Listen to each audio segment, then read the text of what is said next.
آج جب میں نے یہ خبر پڑھی کہ 4 جج صاحبان نے اسلام آباد ہائی کورٹ میں یہ پتہ کیا ہے کہ ان کی پینشن شروع ہونے کے لیے ان کو اور کتنی سروس کرنی پڑے گی، 2 جج صاحبان کو جواب ملا 2 مہینے اور، تو یقیناً اب وہ 2 استعفے کچھ ڈیلے ہو جائیں گے۔ پلان یہی ہو رہا تھا کہ کیونکہ یہ 4 جج صاحبان وہ ہیں جو حکومتی ٹرانسفر کی نظر ہونے والے ہیں، اسی لیے انہوں نے پہلے سے اپنے استعفے ریڈی کیے ہوئے تھے کہ اس سے پہلے کہ ہمیں کسی ریموٹ ایریا بھیجا جائے ہم پہلے ہی استعفیٰ دے دیں گے۔ لیکن جب 2 مہینوں کی سروس کا سنا تو انہوں نے کہا 2 مہینے سروائیو کر لیتے ہیں، پھر پینشن مل جائے گی تو زیادہ بینیفٹس پریویلیجز ملیں گے۔ ساتھ ساتھ رات کو ہم نے دیکھا اسلام آباد ہائی کورٹ کی منتقلی کی افواہ پھیلی جس کی تردید آ گئی ہے۔ ساتھ ساتھ ہم جانتے ہیں کہ عدلیہ کے اندر جو معاملات ہیں، اختلافات ججز کے درمیان بڑھتے جا رہے ہیں، گفتگو کریں گے اس کے اوپر۔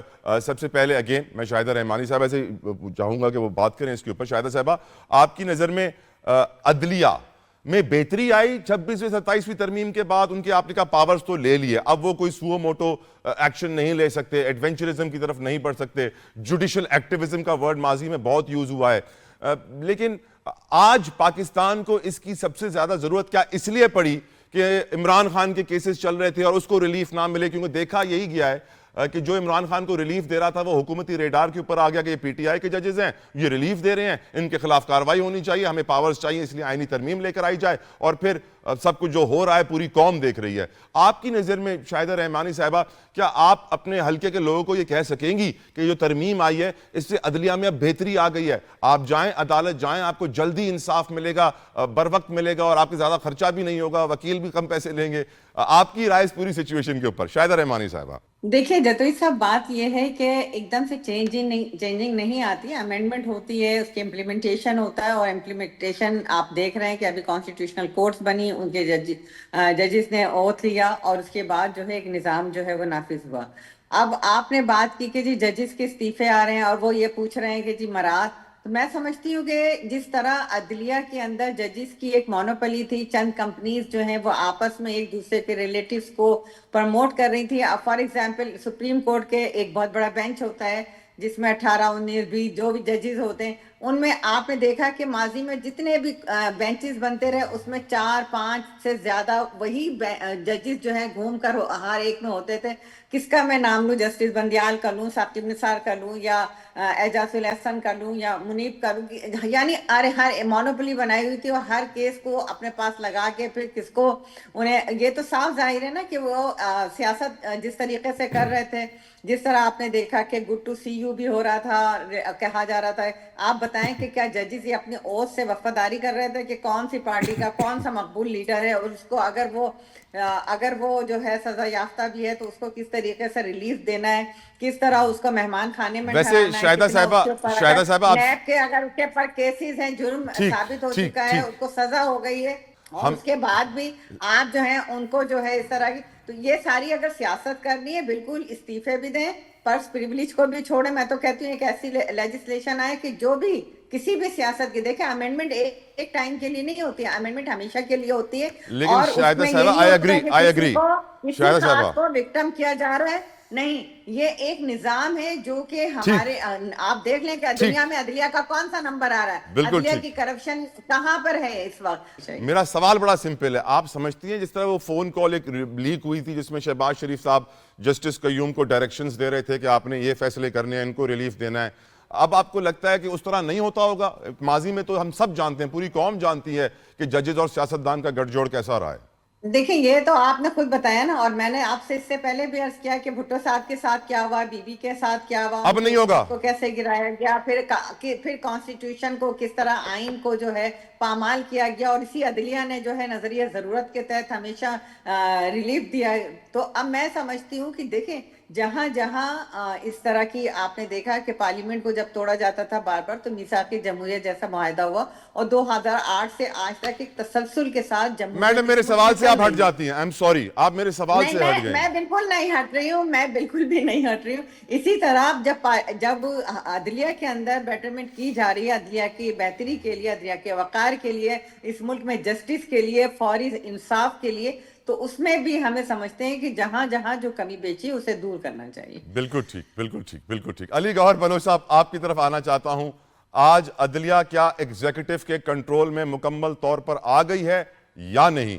بلوچ صاحب۔ نہیں، بالکل یہ قطعی طور پر ایک غلط تاثر ہے، اور ظاہر ہے کہ جو مطلب ہے کہ جوڈیشل کمیشن بنا ہوا ہے اس کے پاس اختیار ہیں اور وہ رہنے بھی چاہیے. پارلیمان کی سپریمیسی ہے, بالکل اس میں انتظامیہ والا امپریشن غلط ہے. اور دوسری بات یہ ہے کہ جس طرح سے جوڈیشل ایکٹیوزم ہوتا رہا اور خاص طور پر جس طرح سے جج سیاسی خطوط لکھتے رہے اور سیاسی پولیٹیکل پارٹی کو سپورٹ کرتے رہے, اس کا راستہ ضرور روکا گیا. صرف اپنے ناموں کی شاہ سرخیاں لگوانے کے لیے, اخبارات میں, ٹی وی میں ہیڈ لائنز چلوانے کے لیے عام آدمی سفر کر رہا تھا. تو اس میں ایک ریفارمز کی گئی, اور خاص طور پر ان ریفارمز کے نتیجے میں یہ تو یہاں پر یہ کہا جا رہا تھا کہ جناب پوری جوڈیشلی استعفے دے دے گی, یہ ہو جائے گا, وہ ہو جائے گا. کتنے استعفے آ گئے مجھے بتائیں؟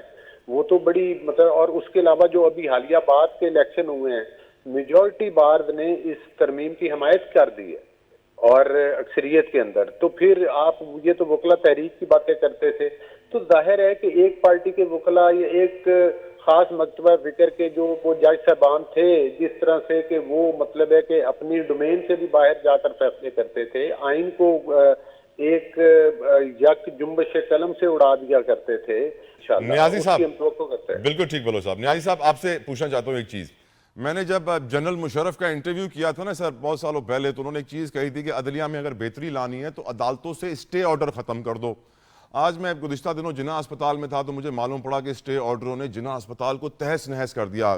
1100 سے 2200 بیڈ ہو گئے, عملہ نہیں بڑھ پا رہا کیونکہ کسی نے جا کے اسٹے آرڈر لیا ہوا ہے.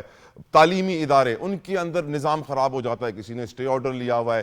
اس حوالے سے تو کوئی ترامیم نہیں آ رہی ہیں. ہاں ترامیم آ رہی ہیں عدلیہ کے حوالے سے, اور عدلیہ کا حال آپ کے سامنے ہے کہ ججز پوچھ رہے ہیں کہ ہماری پینشن کب سے شروع ہوگی, اس کے بعد شاید وہ استعفیٰ دیں.